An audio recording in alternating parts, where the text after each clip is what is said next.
Good morning, everybody.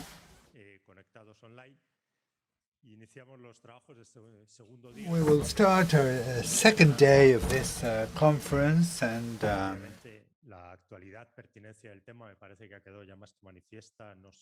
this is a very topical issue, the issue of transhumanism. It is an extremely interesting topic, and given that this morning is going to be quite intense, I am not going to say much. I'm going to introduce our speaker this morning, Alfredo Marcos, Chair of Philosophy of Science at the University of Valladolid. Professor Marcos is a doctor in philosophy by the University of Barcelona, and he's written a PhD on the role of IT in the world of biology. His research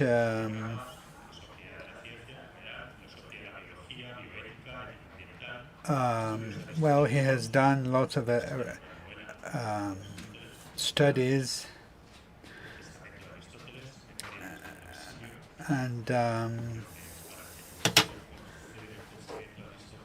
for those of you who want to understand the thinking of Aristotle in a friendly way, well, I'm sure that this is a good way of starting. And his CV, as you can imagine, well, contains a series of articles and books. Some of them were mentioned in the program, so I think well, he will talk about transhumanism, the human nature, and artificial intelligence. So, you have the floor, sir. Thank you very much for this introduction, and thank you very much to the organizers, and thank you very much for Elena Postigo for allowing me to be here, and to the Francisco de Vitoria University. And I'm very happy to be here because this is the first face-to-face conference I've attended in quite some time. So I'm very happy to be here. Well, speakers are privileged not to have to wear a face mask, but I'm sure that very soon everybody will be able to do without a face mask. The title of my presentation is Transhumanism, Human Nature and Artificial Intelligence, and I will be focusing on philosophical issues to do with artificial intelligence, because from what I've been able to see, a lot of people have talked at this conference on transhumanism, and I don't think I would be able to contribute much to that. So obviously there is a connection between artificial intelligence and transhumanism. Transhumanism is a kind of ideology. It could be defined as a science or as a kind of philosophy. Well, I don't think it's a science or a philosophy. I think the best way of defining it is a kind of as an ideology. This is what an Argentinian philosopher has said. He's called Mariano Asla. So it could be defined as a fashionable ideology which advocates the transformation of what is human through technology. It's not just a question of enhancing human life, because that would be humanism. The idea is to radically change humans through technology. And one of those technological means that people want to apply to this transformation of what is human is precisely artificial intelligence. So, in my presentation, I will be focusing on the philosophical problems related to AI. When we speak about philosophical problems of AI, normally one tends to think off the top of one's head in ethical problems or ethico-political problems. That is, how we lose our privacy, how this is going to affect us in our jobs, how AI is going to affect our daily lives, how it will affect political relations, democracy, etc. But from my point of view, all of these problems should be dealt with after having tackled the most profound ontological problems, ontological and epistemological problems, because if you're not clear what AI is or what kind of creature it is, and if you're not clear what a human being is, if you're not clear about the ontological problems, we won't be able to tackle the ethical problems. I think that ethical, political problems come later, and in my presentation I will try and talk about them at the end. So first of all, I will speak about ontological issues, then very quickly about epistemological issues, and then lastly, I will be dealing with the ethico-political issues that AI may raise. So this is a graph that will prevent me from giving a lot of explanations. I've borrowed it from Professor Jägers, who gave a wonderful talk yesterday. And this chart, well, I've taken it from a talk that he gave in our PhD program a few days ago at a PhD student meeting of logic and philosophy of science. And this graph shows the connection between transhumanism and AI. At the top it says extension and ubiquity of AI. Towards the bottom of the graph, I don't know whether you can see it, at the bottom we have the ultimate goals of transhumanism, the most remote or even fictitious or unreachable goals.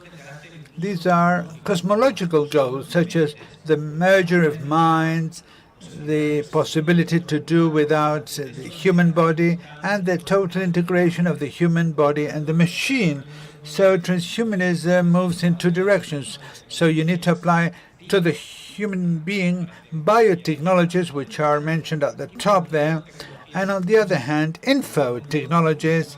And at a certain point, both of them will merge, and this will allow us to transfer our minds to the cloud and get rid of our bodies. This is the connection between artificial intelligence and transhumanism. AI is one of the technological elements that is projected or that is helpful for the project or that is understood will be useful for the transhumanistic project. Obviously, this generates all sorts of questions of ethical nature and anthropological nature. During the Congress, we've heard about many of them. And this forces us to decide with respect to the artificial intelligence if we want it or not, if we want it, up to what extent, under what interpretation. Definitely, it forces us to say yes or no, and maybe yes and no to artificial intelligence. And this is reminding us the text of Heidegger that is contained in one of his writings, the Leissenheit, Serenity, a text that in recent years has been retrieved, translated, and commented on. Until a short time ago, I think it was practically forgotten. It had been forgotten. In this text, Heidegger recommends, in view of technique and technology, a serenity attitude. But I insist, we have translated Leissenheit in German to Spanish by serenity, so in a standardized manner, but we could have translated it for not being engaged, lack of engagement. And also French word laisser, relax, let go, be at a distance from, be relaxed. We could insist that disengagement is the term used by Saint Teresa all over again. And this is just my own idea. Please don't write it down anywhere.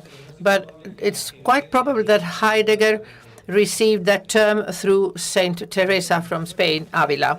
And this is the attitude that Heidegger recommends with respect to the technology, a serenity attitude of letting go. We have to say yes to technology because it's a part of the human. There is no anti-technological attitude. But at the same time, we have to still be free, have free hands in order to be able to say no to artificial intelligence when it only is asking for demands and more servitude than services, when we're confounded by it, and when it is devastating us, when technology is devastating the human essence, the human nature, we have to tell it no, say no to it. And at the same time, we have to preserve enough distance in order to be able to say yes to technology in many of its uses, because it improves human life. It makes it more human, not transhuman, not post-human or non-humane or human, but more adequately human. So with respect to artificial intelligence, we say yes or we say no. Well, I believe that in this case, with respect to this technology, it has to do with the interpretation we give it to it. From a certain philosophical interpretation, we should say no, and from another part, we could say yes, welcome. Welcome to the so-called artificial intelligence. Do we have to say no to the development of systems of AI inspired in an incorrect interpretation of the same, in an ontological wrong interpretation of the AI, because it tends to devastate human life. But on the other hand, we have to say yes to a proper interpretation, because they are helpful to improve human life and make it more human. And human is a technical term that I'm taking from Heinz Jonas, I think he said. Well, let's go with this possible interpretation of the so-called AI, the interpretation that I have called correct or incorrect. What is artificial intelligence? But before that, we should wonder and ask ourselves, does AI exist? That's the most basic ontological question. Of course, there is something that exists that we call artificial intelligence. And I wouldn't like to be intermingled in a issue of names, because that's not the issue. If we had called that, given it an arbitrary name, as R2D2, for instance, then I would have not have anything to say. But we have given a name that already has a semantic load. When the term intelligence is applied in this context, the term intelligence does already have a significance, a meaning. So what we are wondering is if it's fair and correct, if this significance is reflecting the essence of the thing that we're talking about, if it's true with respect to what we call artificial intelligence. And I wouldn't dare to say that if recently this hadn't been already posed by people who are directly working on the development of AI. I quote 4 books, recent books between 2020 and 2021, recently published these very days in Harvard University Press, the last one. The first one is from Lips Julliard, L'intelligence artificielle n'existe pas. That's the title. It doesn't exist. This is a provocative, challenging title of the book of Julliard. And Julliard is, I think that's the name, is not anybody in one more. It's one of the developers of the CD voice system when he was working for Apple. Now he works for Samsung. He is the director or sub-director of the division of innovation in Samsung. And this person is the one who says that artificial intelligence doesn't exist. It's a good title to sell books, but then the content does also reflect this idea.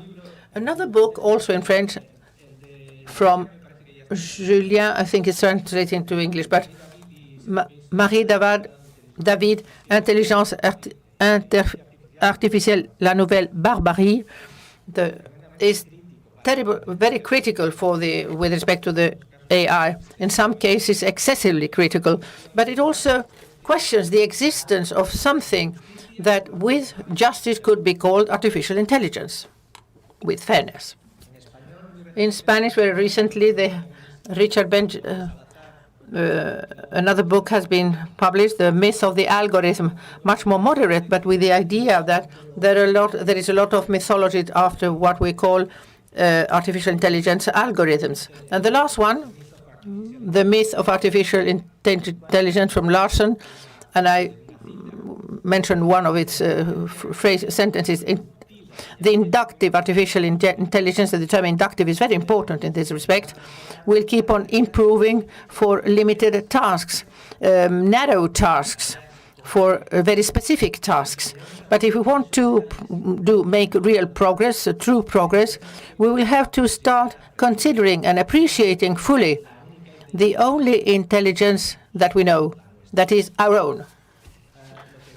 What is telling us, and I agree with that, is that even if we progress very much in the line of the so-called weak artificial intelligence or for specific cases and specific problems, this is not bringing us closer to a general artificial intelligence. We are as far from the AI as we were in the Neolithic period, based on after resolving problems. We are never going to be near to a general artificial intelligence. It doesn't exist, or not something that could be called artificial intelligence. But what does exist are systems of artificial intelligence. But these systems, as any technological system, do include people, persons. A washing system is a washing machine plus the water, the detergent, the instructions manual plus the clothing, the clothes that the stain, the concept of being dressed, etc. And in a washing system, we also have, and this is an idea that had been developed very clearly by a Spanish philosopher of technology, Miguel Ángel Quintanilla. In a technological system, we also have the intervention of the designers, the users, the legislators that make laws for that system, the inspectors, and whatever. So in the washing system, I'm part of it when I just use the washing machine.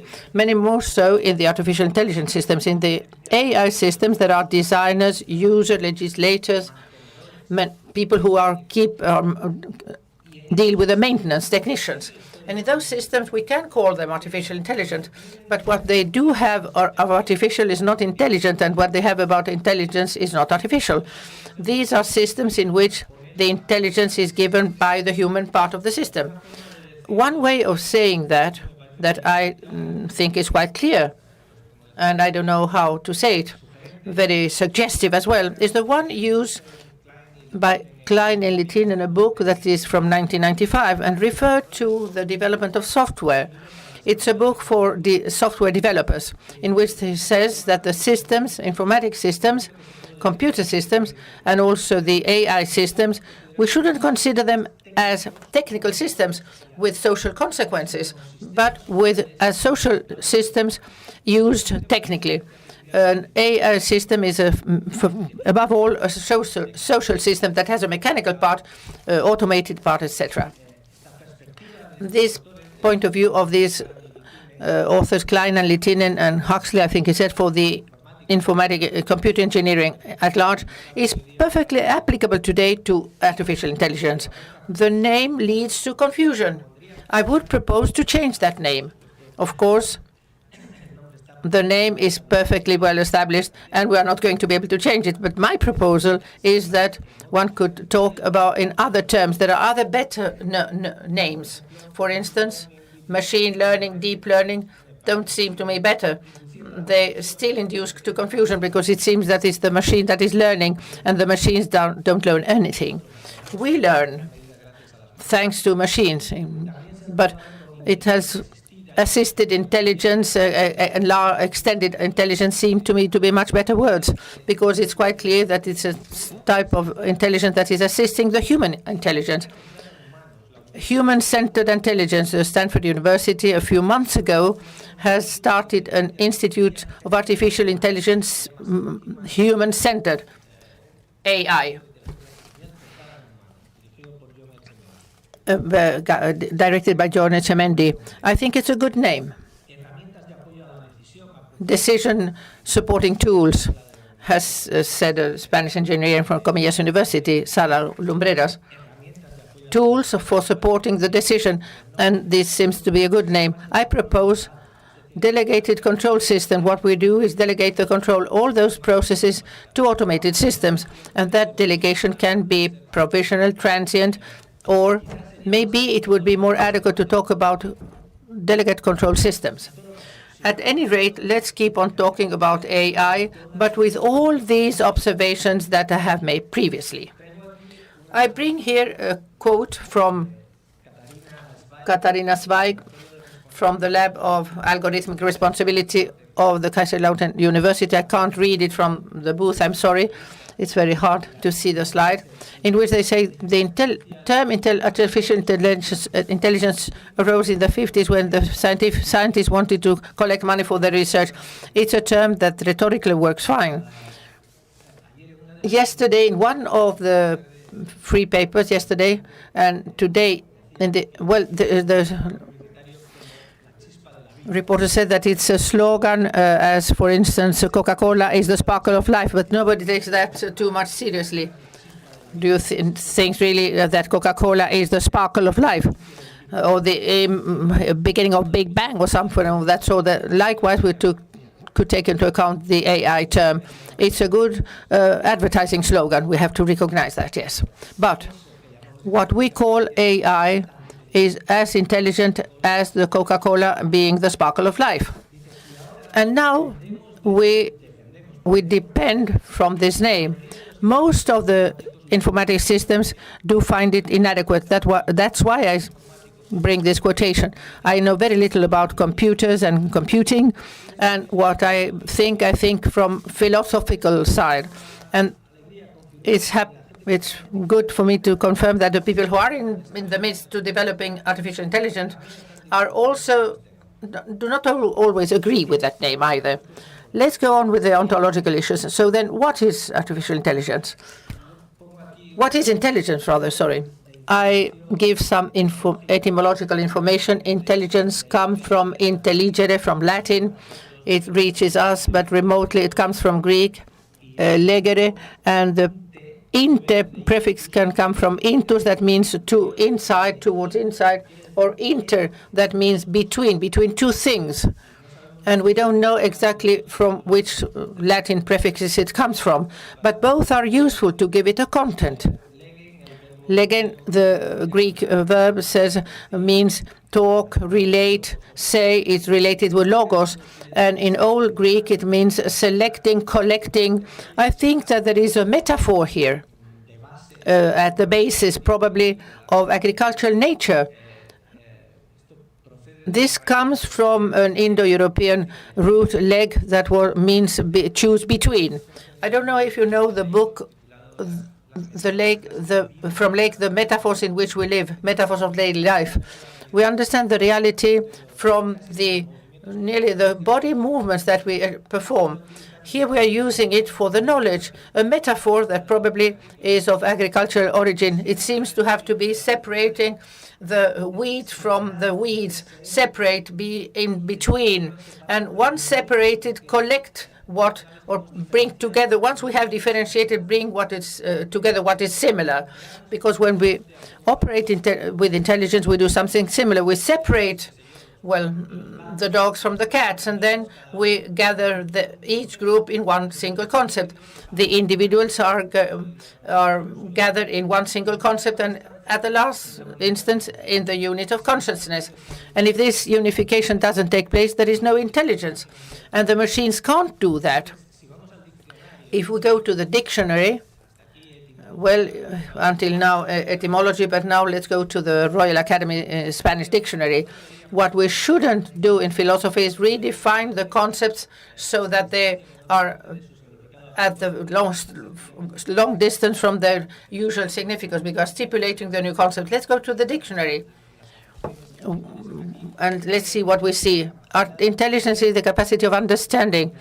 A machine doesn't understand, or the capacity of solving problems. And the machines don't have problems. They solve our problems. The only ones who have problems are the living beings. The problem that we living beings have is that we can die. The living beings do have problems. We have problems. We can get sick. We can have COVID. We can die. The machine doesn't have any sort of that problem. This computer is here, and he has no problem. And it doesn't solve its own problems either. It helps me to solve my problems. I want to project this presentation. The machine is useful for that. But this is not the problem of the machine. It's my problem. In any of the two exceptions, we need humans to be able to talk about intelligence, both to understand and to solve problems. There is a book that is a classical book of artificial intelligence for scientists that dedicate to this field that is called Artificial Intelligence, a Novel Approach. And it's now the 4th edition of that book.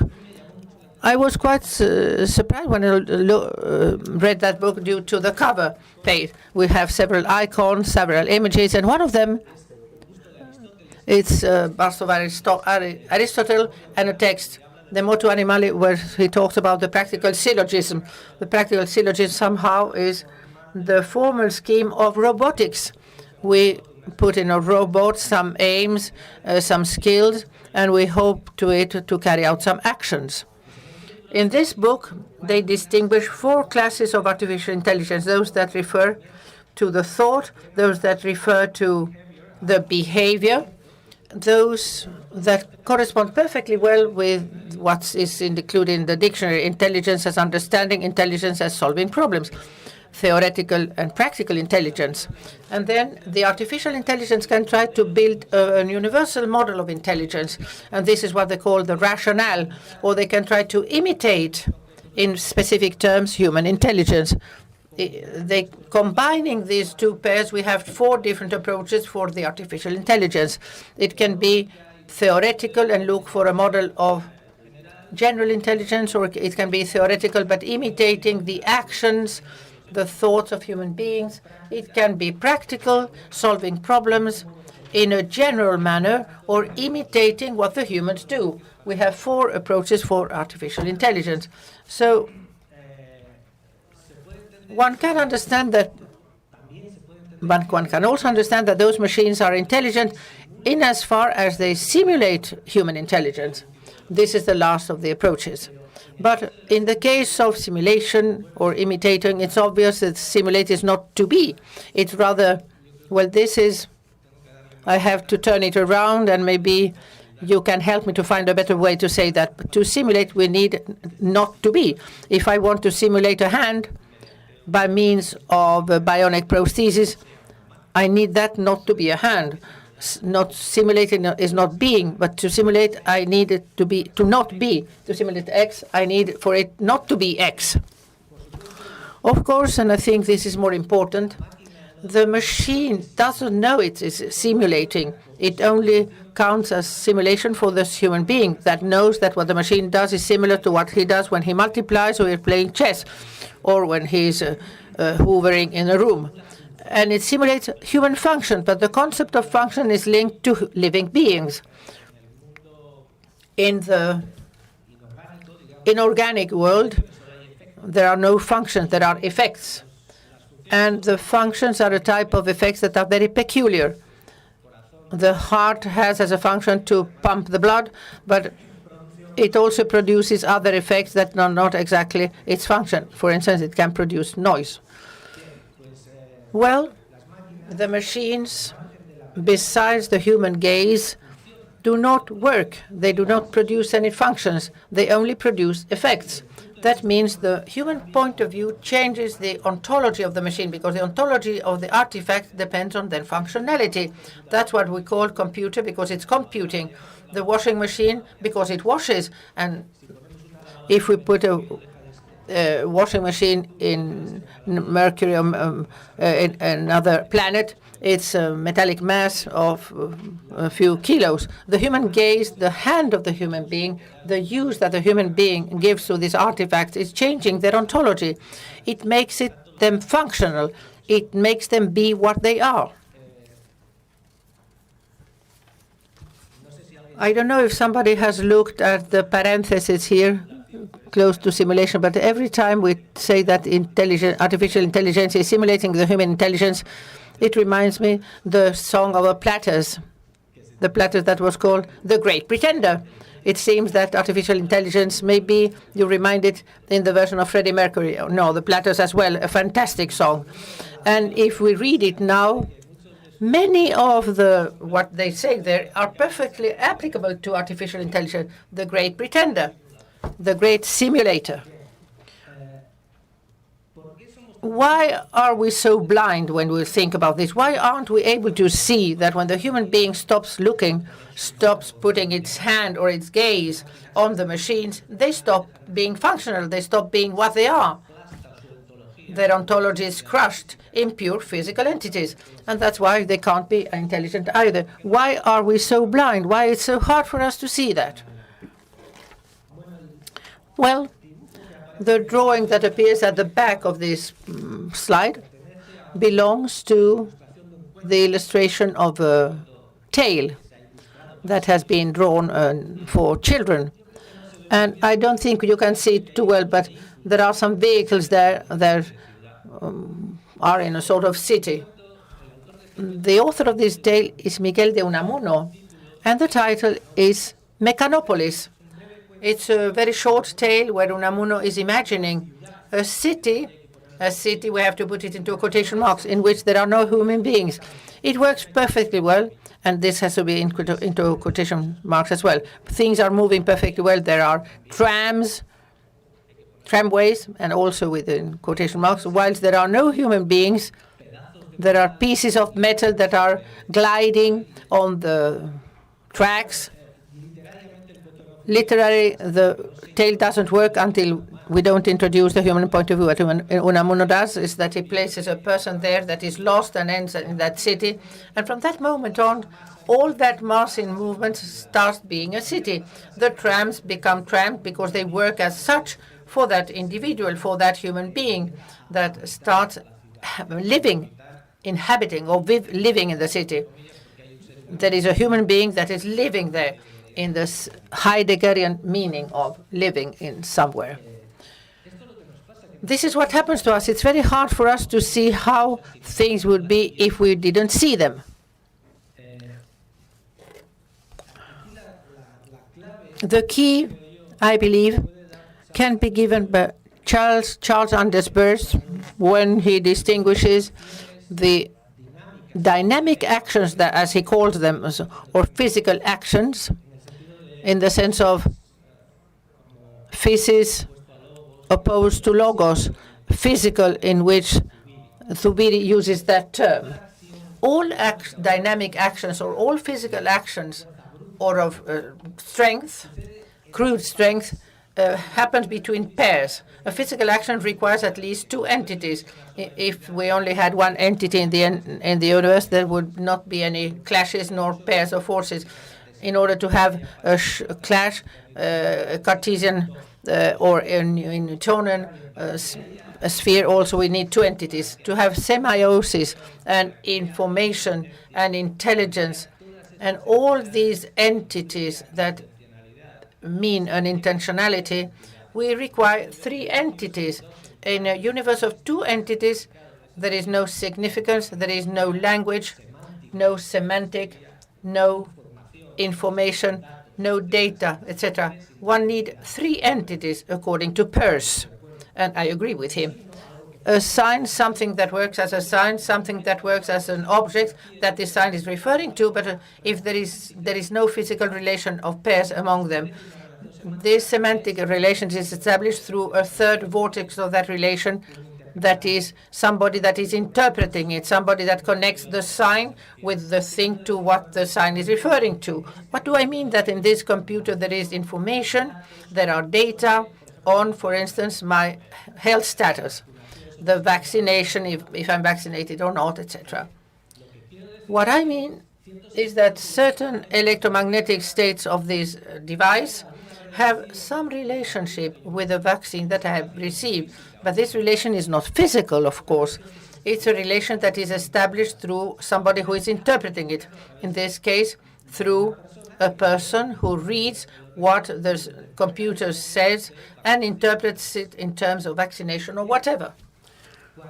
When the person who interprets or the human being disappears, when the city becomes a Mechanopolis, simply the ontology is flattened. There are no data any longer. There are no functions, only effects. There is no simulation. There are no problems. There is no information, no decision. We can't say that the machines make decision. This is not so. We make the decision of delegating certain process of control to the machines. The machines, on their own, don't make decisions. And there is no virtual reality, and there is no artificial intelligence. In reality, there is not any computing either.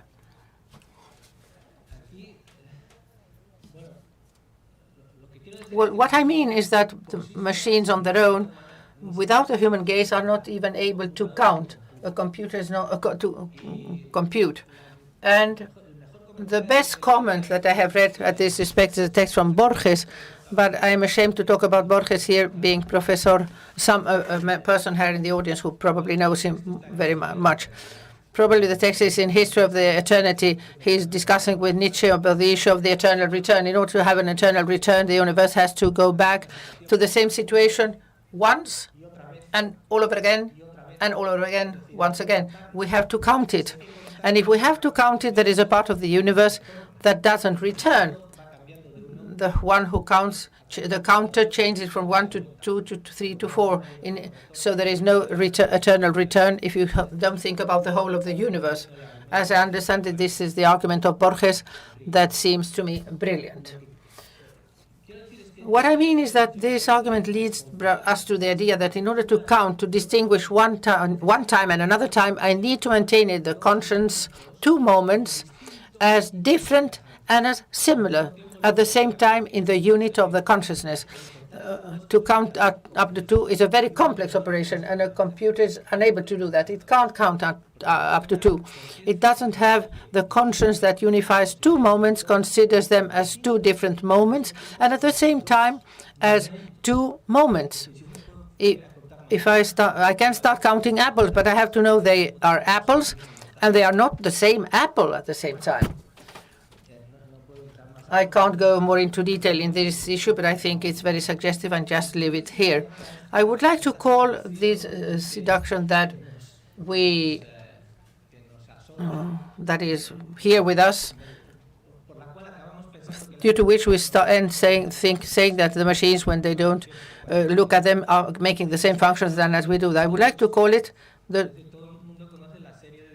Toy Story effect. It's a fantastic series, and in which the toys of a boy still keep playing when they are far from his eyes and from his hands. Obviously, Toy Story happens in the child's imagination. He imagines that when he stops looking at the dinosaur is still there. And I'm quoting Monterosso, right, which is when the dinosaur woke up, he was still there. And this is what happens to Andy. He falls asleep while he's playing with the dinosaur, and when he wakes up, the dinosaur is still there. And he's got the impression that the dinosaur was there all night, but the only thing that was there all night was a bit of green plastic. So, and same happens with IT systems. We need people to look at them so that they exist. This is similar to what happens when we close the door of the fridge. When we keep it open, we see that the light is on. We close it back again, and the light is still on. The dinosaur is still in there. And you imagine that when the door is closed, the light is still on. And this it's not because there is too much imagination. It's because there is too little imagination, too little metaphysical imagination. It is difficult to imagine the world when we don't look at it. This computer, when I don't look at it, it's just, there's no words, there's no signs, there's no will. Inherent will, right? So this is just one more object in the physical world. It's a relationship, between two beings and not between three beings. So to call that AI devalues intelligence. It is an unfair name, and it generates a dualistic image of the human being. We believe that intelligence is something that floats, and just by chance it has fallen on a biological body, and we can migrate it to some type of software. So far, so good. These are the ontological issues I wanted to talk about. Let's now pass on to the epistemological matters. I only have 5 minutes. Right, I'm going to just skip through them because they're very well known. What AI systems do is look for correlations between large masses of big data. They generate a geometrical space of n dimensions and produce different random planes, and every time a plane is produced, well, you need to see whether there's a correlation between those two spaces. So n may be a high number or not. And AI, this is what makes up for algorithms. So it looks for correlations in this way. And this doesn't explain or doesn't help us understand anything, but it is a very powerful heuristic tool, because once I've got all the correlations on the table, a human being can try and understand or explain through hypotheses of causal relations, right? Also, artificial intelligence systems are affected by the same classical problem of induction. This comes from Hume. They generate expectations in spite of the fact that the data may be correct, expectations may fail. The premises, so they do not really predict, and they shouldn't even speak in the future, only in the conditional tense, because they are models that would work if certain conditions prevail. And the basic condition, the root condition, is for things to stay the same as they used to be. There shouldn't be what we could call the experience of the impossible, but that does happen from time to time, the experience of what we used to call impossible or we didn't even consider within any likely events. And this happens because the universe we live in is what it is. It is peculiar. It is regular enough for us to understand part of what is happening, but at the same time, it is open.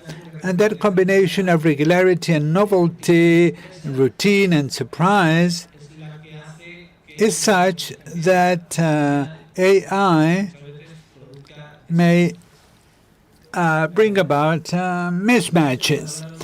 And sometimes when I speak to students about this experience of the impossible, I had problems to provide examples, but a year and a half ago I found a wonderful example. Let me cite a text by Karl Popper. The future is open, he says, or another one by Hans Jonas. The only thing we know is that most of things will be different, and we always need to be prepared for new things, but we can never calculate them. So we live in an open universe, so we learn from experience, but with no guarantees. Induction is useful, but not always. Sometimes we need to use other types of inference that has been studied by Charles and Disperse, and in the Spanish-speaking world, there was a Mexican philosopher that studied it, which is abduction, which has a creative moment. There is a time when our expectations cease to function. We need to create new hypotheses. And this should lead us to an attitude that has been called in many ways Socratic attitude, or only a body intelligence is capable of coming to an understanding with this texture of the universe. So the most all-encompassing method is prudence. I've got this paragraph here. I'm going to skip it. these are the epistemological functions that prudence can perform. But let me go to the end. Computational force is okay, but we also need imagination, creativity, intuition, and prudence. In fact, the Barcelona Declaration for the Appropriate Use of AI in Europe recommends several things, and the first one is prudence. So, let me summarize this epistemological part. An AI system that wishes to replace human prudence would be out of place. Out of place in a literal sense, because it would be out of the universe where we live, which is a universe of regularity and novelty.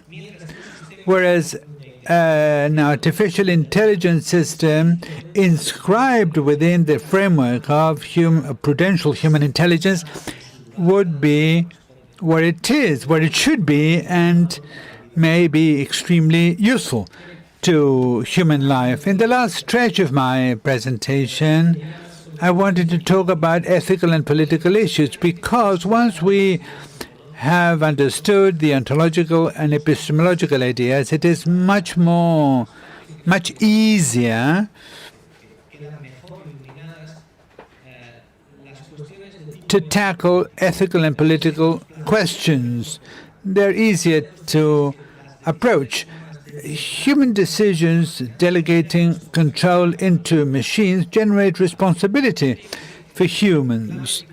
In the political and ethical tone, yesterday there was a very interesting presentation on the power of privacy, or how privacy and the encroachment on privacy that we are suffering now generates power for those wielding power. So we always need to look behind algorithms or beyond algorithms, because responsibilities are always human. I can understand that the Chinese government should want the population to direct their criticisms to algorithms when things do not work properly, but behind those algorithms, there is the Chinese Communist Party, or in the West, we have Mr. Zuckerberg or Amazon. So we always need to look beyond or behind algorithms. The questions that we should ask is, who is delegating? Is that person legitimately delegating? Do we want that delegation to be transparent? For example, I would like for all the different systems where we delegate the use of armament to be transparent, but I wouldn't like for the systems that distribute publicity to be transparent or auditable. Some systems should perhaps operate as black boxes, whereas others should be fully transparent. I don't know whether you saw the film Eye in the Sky, which it's a film of 2015, but it raises the idea of automated armament that needs to decide whether it should bombard civilians or not. So the software that manages that armament, I want it to be a transparent box. But the artificial intelligence telling me whether I should buy this book or another, I don't really care whether it is transparent or not, right? Because all of this accelerates certain processes, and if I delay them again to inspect them, well, they will not be useful anymore. So these are the questions that this type of ontology leads us to. We should be terrified not by a future dominated by a hypothetical superior AI, says Ramon López de Mantara, who's the founder of the AI Institute of CSIC. In an article of 2020, what we should be terrified about is not a future like this. We should be concerned about the present. The situation whereby we are delegating more and more tasks in a very limited kind of AI as the one we have at present. And more specifically, and this can be summarized very briefly, I think it is recommendable, ethically speaking, rather than teaching algorithms something that is politically correct, what we should do is train the people who design or consume those algorithms train them to be more virtuous, train them practically with exercises. I'm not going to go into that, and then in terms of the political considerations, I endorse what Kerry Sabelli said yesterday in his presentation. It would be very important to make this message very clear. We would have to break away with large-scale American AI companies and critically scrutinize the large-scale AI Chinese companies. Well, there's only one really, the Chinese Communist Party. So, from the political point of view, we should cease to invent new neurological rights. We should refer this legislation to basic rights, because the thing is not that my digital rights will be infringed. The thing is that my right to life and to freedom may be infringed. That is what we should defend. And those basic rights are being infringed by 4 or 5 large U.S. corporations and by and the Chinese Communist Party. And I think that we should promote, in public opinion, the breaking down of these powerful power blocks which invade our lives. That's all I wanted to share with you. This is a short summary of what I said, which repeats the ideas that I already presented. And this is a very important last idea. I wanted to thank you for your patience to listen to my talk. Thank you.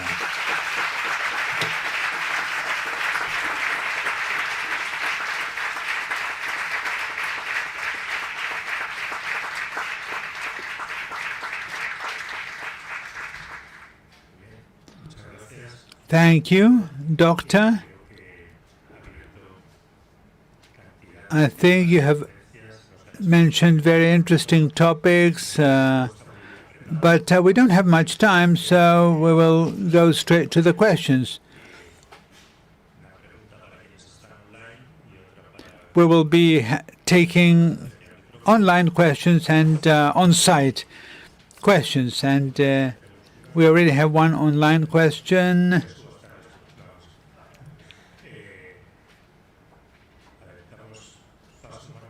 Okay, Martha, let's have the first question. So,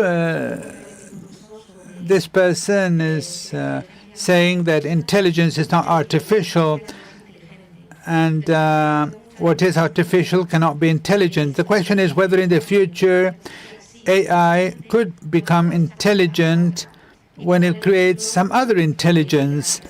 And the example is the fact that Google Translator had developed its own language as an intermediate language to accelerate translations. So the question is whether one might consider that this is some kind of intelligence.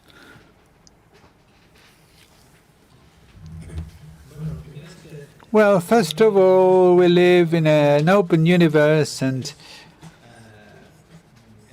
the future, we don't have the future present, because if we had the future present, it wouldn't be a future anymore. It would be a very strange class of future. So I have no idea of what is going to happen in the future. I don't know whether a better AI is going to be developed in the future, or whether AI will produce or will beget more artificial intelligence. I don't really know. Philosophy doesn't really devote itself to predicting the future. It devotes itself to exploring the being. And so I don't really know. I don't know what's going to happen. But I suspect that we won't reach a general artificial intelligence through technological means, because it is not a technological problem that we need to resolve. It is an ontological problem. We don't even generate machines in the same way as intelligent beings are generated. Living beings are generated by differentiation. There's no legs or no arms exist before living beings can exist. A living being is generated by differentiation, whereas machines are generated by assembly. You have the pieces of the computer before the computer even exists, and then you assemble the pieces. And then the genesis produces an ontological difference that might have to be resolved. But it is not a technological problem, it is an ontological problem that separates us from general artificial intelligence, if, that means anything. In the case of the Google Translator, it has improved a lot. I use it very often, and it is one of the things that we need to be thankful to Google for. And the Google Translator has improved a lot, but the machine that translates still doesn't understand anything. It is a very dumb thing. It translates, but it doesn't understand anything. And that procedure doesn't take you towards general artificial intelligence, because it is not a technological but an ontological problem. Thank you. Thank you very much, Professor, for your interesting talk. You mentioned this paradox that we called this technology artificial intelligence, but don't you think that this is related with the fact that, from Hobbes to the present day, we have identified intelligence as a way of reasoning or calculating along the lines of the, what could be the third operation of the mind. And reasoning and calculation are mental processes that could be outsourced. And it can be executed by an abacus or by a calculator, but anthropology has lost sight of intuition, understanding of meaning, or of the validity of norms on the basis of which we reason. So haven't perhaps we lost the perspective from an anthropological point of view? And the second aspect would be, what you think of this paradox that on the one hand there is a process of naturalization of the mind, and we want to mechanize the mind, and some people deny the existence of consciousness, but on the other side we tend to humanize machines. And that primitive man who saw spirits in bolts of lightning is still projecting spirits onto machines. So there's this dual paradox, the mechanization of man and the humanization of technology. Thank you. Well, yes, trying to answer. Well, these are not really questions.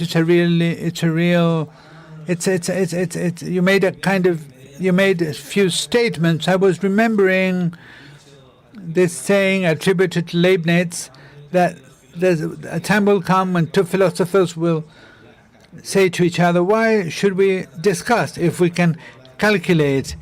But I don't dare talk about Leibniz with Mr. Arana in the room, because he is an authority in this respect. Well, I'm under the impression that there may be an attempt to reducing all kinds of thoughts to calculation. However, Javier Echeverria, who's another specialist in Leibniz that we have in Spain, in a recent presentation, he was saying that in Leibniz there are many Leibnizes, and every time we read his work, we discover a new Leibniz.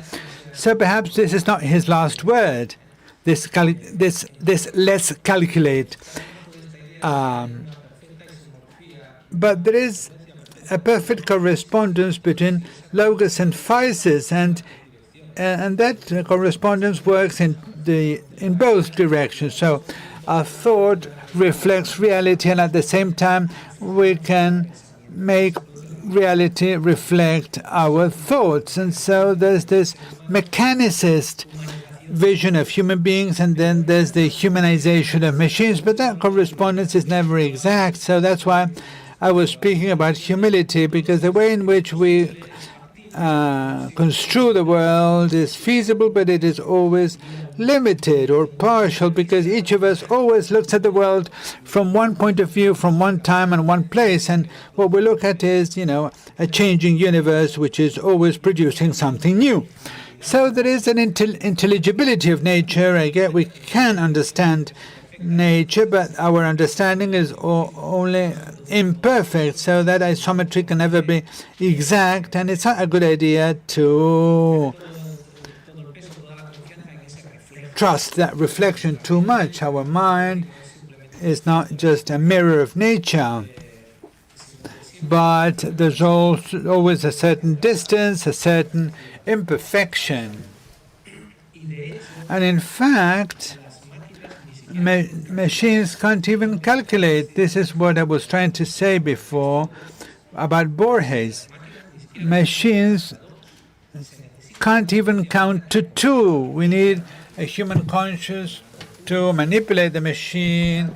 We need conscience, and we need the hand of human beings so that machines can do the calculations, can do the counting. And all of these ideas, having a machine that thinks, well, all of these are far-fetched ideas.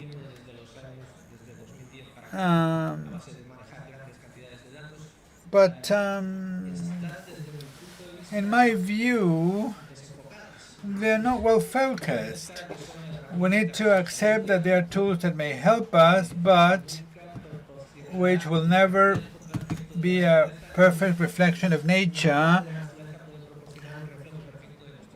And a part of nature can never provide a perfect reflection of our thinking. Well, there is a comment about delegating control, especially, there is the Chinese army is already developing lethal weapons. So what could you say about the control of this technology?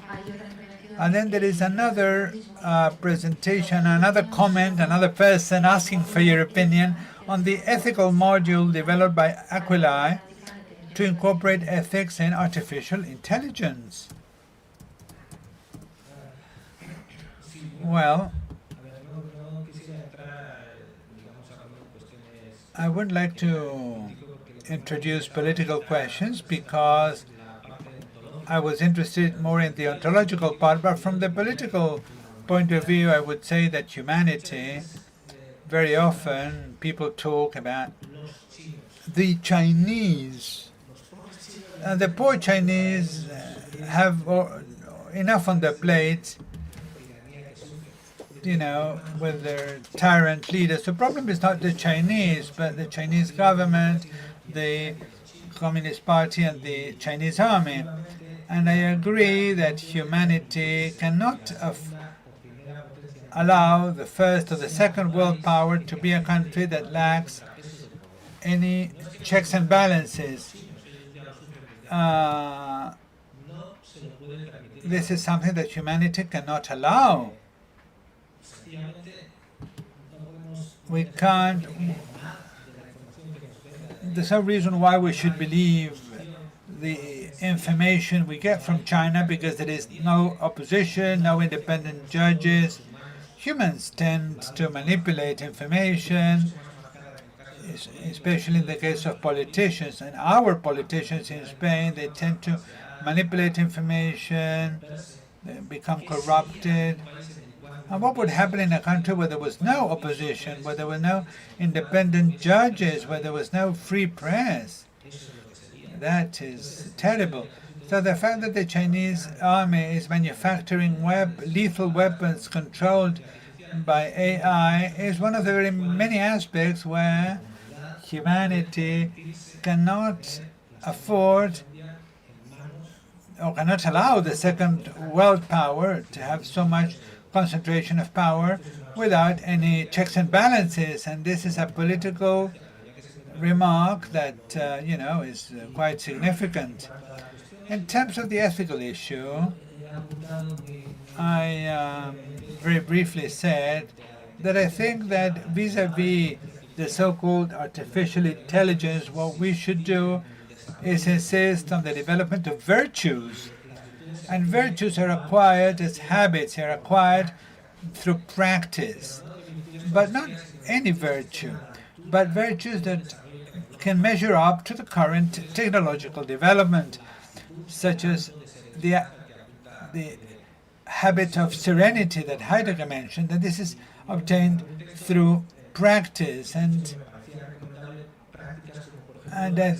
there's also practices like technological silence or technological fasting.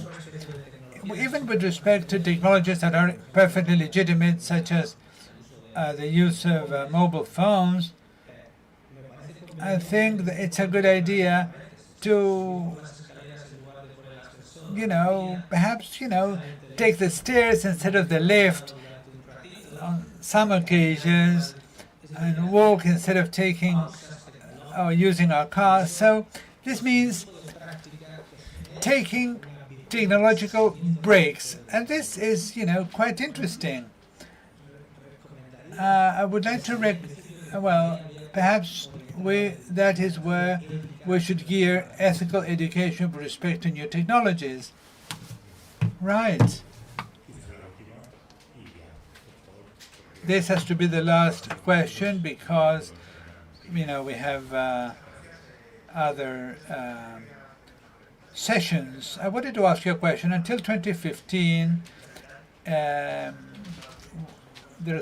algorithms have been developed that are very good in some areas, but between 2015 and 2020, both Google and the Artificial Intelligence Academy have been developing transferred learning, that is, how AI can identify a problem and then establish similarities with other problems and then adapt to control such different problems. This is a field that is really very successful, and I was wondering whether that success is going to carry on in the next few years, and whether we can come up with an artificial intelligence that can be adapted to any problem that we can resolve from a computational point of view, and if that was implanted in a robot, would you change your ontological opinion of the adaptive systems in the robot in case they could resolve the same problems that we as humans can resolve? Well, yes. First of all, I want to repeat the idea that I have no idea of what may happen in the future. It is not my job to predict the future. I think that we could look back onto the past, but we can't guess what may happen in the future. Neither scientists nor machines can know what will happen in the future. Otherwise, it will not be a future. It will be the present, right?